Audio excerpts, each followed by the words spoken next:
السلام علیکم طالب علموں، کیسے ہیں آپ لوگ؟ آج ہم اپنا سبق نمبر 9 جو کہ نظم ہے یہ وطن تمہارا ہے، صفحہ نمبر 43 سے آج ہم اس کو پڑھیں گے۔ یہ وطن تمہارا ہے، تم ہو پاسباں اس کے، یہ چمن تمہارا ہے، تم ہو نغمہ خواں اس کے، اس چمن کے پھولوں پر رنگ و آب تم سے ہے، اس زمیں کا ہر ذرہ آفتاب تم سے ہے، یہ فضا تمہاری ہے، بحر و بر تمہارے ہیں، کہکشاں کے یہ جالے رہ گزر تمہارے ہیں، یہ وطن تمہارا ہے، تم ہو پاسباں اس کے، یہ چمن تمہارا ہے، تم ہو نغمہ خواں اس کے۔ ان اشعار میں شاعر صاحب اس وطن کے بچوں اور نوجوانوں سے مخاطب ہیں، اور وہ ہمارے ملک کے نوجوانوں اور بچوں سے کہہ رہے ہیں کہ آپ لوگ ہی اس ملک کا جو ہو سرمایہ ہو، اس ملک کا مستقبل ہو، اس ملک کی رونق ہو اور اس ملک کی خوبصورتی ہو۔ یہ ملک جو ہے ایک باغ کی طرح ہے، اور جس طرح سے ایک باغ میں پھول خوبصورت ہوتے ہیں، اس کی خوبصورتی کو بڑھاتے ہیں، اسی طرح سے یہ نوجوان اور یہ بچے اس ملک کا مستقبل ہیں۔ یہ ملک جو ایک باغ کی مانند ہے، یہ جو بچے ہیں اس میں پھولوں کی طرح خوشبو دے رہے ہیں، اور یہ ہمارے جو نوجوان ہیں اس باغ میں جو بہار ہیں ان نوجوانوں کی وجہ سے ہی ہیں۔ نوجوان اگر چاہیں تو اچھی تعلیم و تربیت حاصل کر کے اپنے ملک کا نام روشن کر سکتے ہیں، کیونکہ اس ملک کے زمین، آسمان اور تمام چیزیں جو ہیں وہ ہمارے نوجوان کے ہاتھوں میں، کیونکہ ہمارے نوجوانوں کو ہی اس ملک کی باغ ڈور سنبھالنی ہے۔ اس زمیں کی مٹی میں خون ہے شہیدوں کا، ارض پاک مرکز ہے قوم کی امیدوں کا، نظم و ضبط کو اپنا میر کارواں جانو، وقت کے اندھیروں میں اپنا آپ پہچانو، یہ وطن تمہارا ہے، تم ہو پاسباں اس کے، یہ چمن تمہارا ہے، تم ہو نغمہ خواں اس کے۔ ان اشعار میں شاعر صاحب فرماتے ہیں کہ ہماری یہ جو پاک سرزمین ہے پاکستان، اس کو حاصل کرنے کے لیے بے شمار اور لازوال قربانیاں دی گئی ہیں، تو اس زمین کی مٹی جو ہے یہ شہیدوں کے خون سے رنگی ہوئی ہے۔ یہ زمین جو ہے شہادت دے کے ہم نے حاصل کی ہے۔ ہمارے ملک میں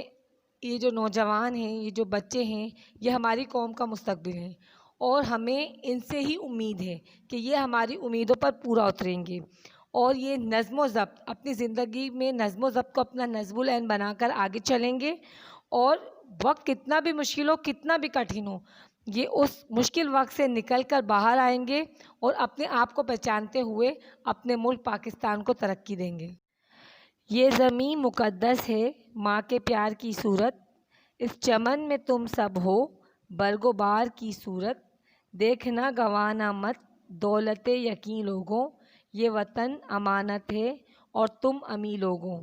یہ وطن تمہارا ہے، تم ہو پاسباں اس کے، یہ چمن تمہارا ہے، تم ہو نغمہ خواں اس کے۔ ان اشعار میں شاعر صاحب ہمارے ملک کے لوگوں کو مخاطب کرتے ہوئے فرما رہے ہیں کہ جس طرح سے ہم اپنی ماں کی عزت کرتے ہیں، ان کا ادب کرتے ہیں، ان کا احترام کرتے ہیں، ان کا کہا ہوا نہیں ٹالتے ہیں، تو یہ زمین بھی ہمارے لیے ہماری ماں کی طرح ہے۔ اس زمین کی عزت اور احترام بھی ہمیں ایسے ہی کرنا چاہیے جیسے ہم اپنی ماں کا کرتے ہیں۔ یہ زمین جو ہے یہ ہمارے لیے ایک انعام کی صورت ہے، ہمیں اس انعام کو یہ دولت کی طرح ہے، جس طرح سے لوگ اپنی دولت کی حفاظت کرتے ہیں، ہمیں اپنی زمین کی بھی حفاظت اس طرح کرنی چاہیے۔ یہ زمین ہمارے لیے ہمارے بزرگوں کی امانت ہے، کیونکہ ہمارے بزرگوں نے لازوال قربانیاں دے کر یہ زمین حاصل کی ہے،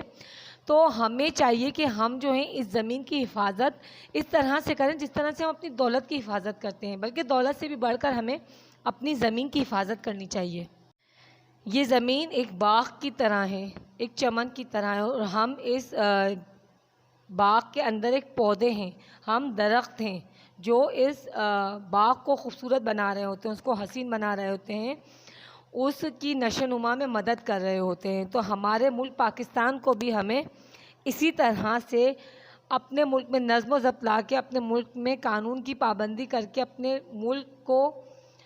اس یقین کے ساتھ سنبھالنا ہے کہ ہم اپنے ملک میں کوئی بے ایمانی نہیں ہونے دیں گے، ہم اپنے ملک میں ایمانداری کو اپنا نصب العین بنائیں گے اور اپنے ملک کو ترقی دیں گے۔ میرے کارواں ہم تھے، روح کارواں تم ہو، ہم تو صرف عنواں تھے، اصل داستاں تم ہو۔ نفرتوں کے دروازے خود پہ بند ہی رکھنا، اس وطن کے پرچم کو سربلند ہی رکھنا۔ یہ وطن تمہارا ہے، تم ہو پاسباں اس کے، یہ چمن تمہارا ہے، تم ہو نغمہ خواں اس کے۔ ان اشعار میں شاعر صاحب فرما رہے تھے کہ ہم تو رہنما تھے، ہم تو ملک بنا کر چلے گئے، لیکن اس ملک کی حقیقت، اس ملک کی کامیابی، اس ملک کی سچائی اب ہمارے ہاتھ میں ہے کہ ہم اپنے ملک پاکستان کو کس طریقے سے ترقی دیتے ہیں۔ جس طرح سے ایک کہانی میں ایک عنوان ہوتا ہے کہ کہانی کا عنوان یہ ہے، لیکن کہانی کس طرح کی ہے، کہانی کے اندر کیا ہے، وہ اس کے لکھنے والے کے اوپر منحصر ہوتا ہے۔ اس طرح سے کہانی کا عنوان پاکستان ہے، اس کو ترقی دینا، اس کو خوشحالی کی طرف لے کے جانا ہمارے ہاتھ میں ہے۔ ہمیں چاہیے کہ ہم اپنے ملک کو ترقی دیں، ہم آپس میں لڑائی جھگڑا نہ کریں، اپنے دل میں نفرتوں کو پلنے نہ دیں، بلکہ محبت اور پیار سے اپنے ملک پاکستان کو، اپنی اس سرزمین کو، اپنی اس پاک سرزمین کو ہم ترقی اور خوشحالی کی طرف لے آئیں، اور ہم اتنے اس کو خوشحال کر دیں، اتنا اپنے ملک کو اتنا ترقی کے اوپر لے کے جائیں کہ لوگ ہمارے پرچم کو دیکھ کر اس پر ناز کر سکیں، اس پہ فخر کر سکیں کہ پاکستان جیسا ملک دنیا میں کوئی نہیں ہے، کیونکہ یہ ملک ہمارے لیے بنا ہے اور ملک کی باغ ڈور اس وقت ہمارے ہی ہاتھوں میں ہے۔ اس نظم کا ایک لنک آپ کو دیا جا رہا ہے، جس کو سن کے آپ اس کی طرز کو جو ہے وہ پہچان سکتے ہیں۔ اس کے علاوہ آپ اس طرز کو پہچان کے خود بھی اس نظم، جو کہ نظم ہے ہماری یہ وطن تمہارا، اس کی طرز بنا سکتے ہیں۔